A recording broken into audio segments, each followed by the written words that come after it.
ஒவ்வொரு விஷயமுமே வந்து நம்மளுடைய இன்னைக்கு நம்ம என்ன செய்ய முடியும், என்னோட வாழ்க்கையில நான் எதெல்லாம் வந்து என்னால timing, because time is the biggest resource. நம்ம எல்லாரும் சொல்லுவாங்க பணம் தான் வந்து பெரிய ரிசோர்ஸ் அப்படின்னு சொல்லுவாங்க.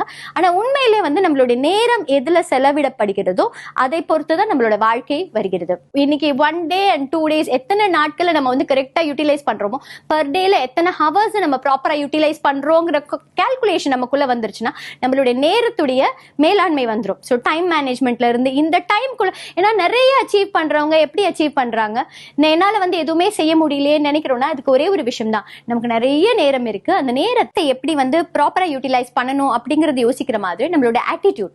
ஏன்னா எதையுமே வந்து ஒரு பாசிட்டிவா பார்க்க ஆரம்பிக்கும் போது நம்ம வாழ்க்கை எல்லாமே வசந்தமா தெரியும்.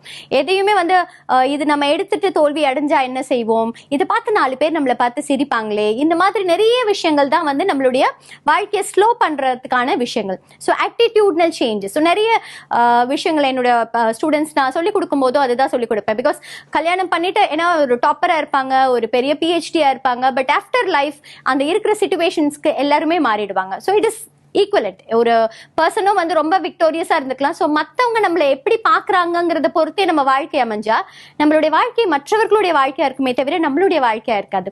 ஸோ இதை எப்படி மாற்ற முடியும்? நம்மளோட செல்ஃப் எஸ்டீம் அப்படின்னு சொல்லுவாங்க, நம்மை நாம் பார்க்கும் விதம் வளரணும்னா என்ன செய்ய முடியும்?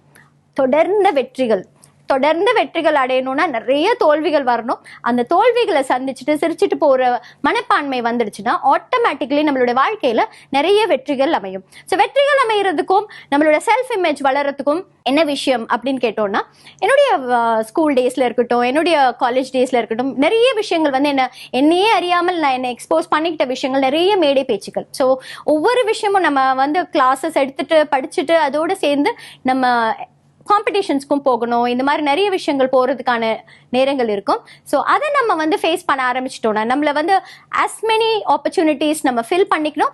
அண்ட் எத்தனை புது விஷயங்கள் நம்மளால செய்ய முடியுமோ இதை செய்யக்கூடிய ஆட்டிடியூட் வர ஆரம்பிச்ச உடனே நம்மளுடைய வாழ்க்கை கண்டிப்பா வந்து ரொம்ப பாசிட்டிவா மாறும். இன்னொரு அழகான திருப்புமுனை செய்தியுடன் உங்களை வந்து சந்திக்கிறேன். நன்றி, வணக்கம்.